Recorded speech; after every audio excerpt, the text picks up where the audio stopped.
తర్వాత రైతు రుణమాఫీ ఎన్నికల్లో ఇచ్చిన మాట, పార్లమెంట్ ఎన్నికల సందర్భంగా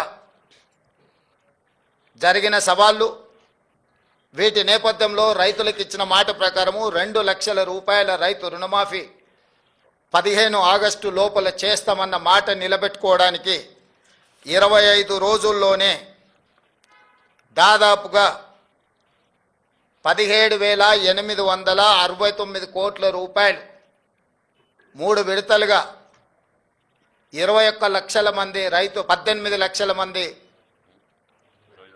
22,22,067 మంది రైతులకు 17,869 కోట్ల రూపాయలు 15 ఆగస్టు నాటికి మేము మాఫీ చేయడం జరిగింది.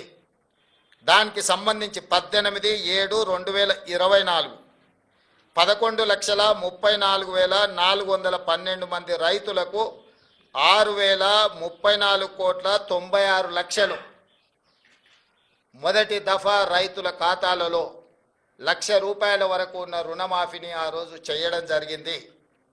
ఫేజ్ 2లో 30/7/2024 నాడు 6,40,823 మంది రైతులకు 6,190 కోట్ల రూపాయలు, ₹1,00,000 వరకు రుణమాఫీ ఉన్న వాళ్లకు, రుణాలు ఉన్న వాళ్లకు ఖాతాలో 2వ విడత వేయడం జరిగింది.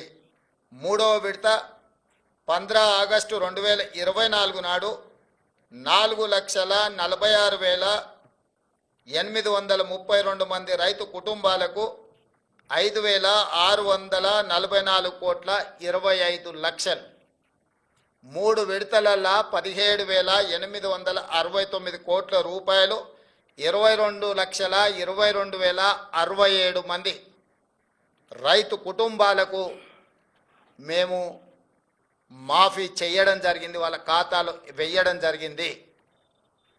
నిన్న 30/11/2024 నాడు 2,747 కోట్ల రూపాయలు మహబూబ్ నగర్ జిల్లాలో చివరి విడతగా 4వ విడతగా గతంలో సాంకేతిక లోపాలతోటో లేదా రేషన్ కార్డుల విషయంలో కొంత గందరగోళం ఉండడమో లేదా బ్యాంకులు వివరాలు అందించడంలో కొంత తాత్సారం చేయడమో రకరకాల కారణాల చేత 3,13,897 రైతు కుటుంబాలకు 2,747 కోట్ల 67 లక్షలు నిన్న వాళ్ళ ఖాతాలో వేయడం జరిగింది.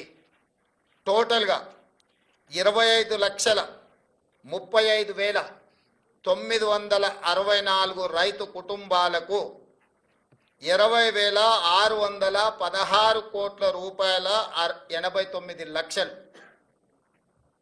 ఈరోజు రైతులకు రుణమాఫీ చేసిన చరిత్ర కాంగ్రెస్ పార్టీది. కాంగ్రెస్ ఇచ్చిన 2 లక్షల రూపాయల రుణమాఫీ గ్యారంటీది.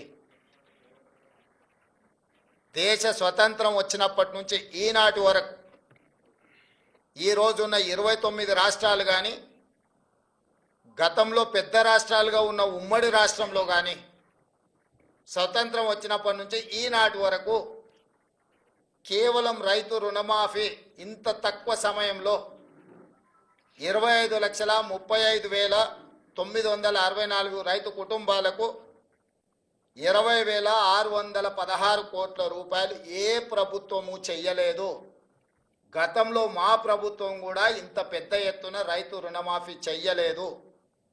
ఈ దేశంలోనే ఇది గొప్ప రికార్డ్.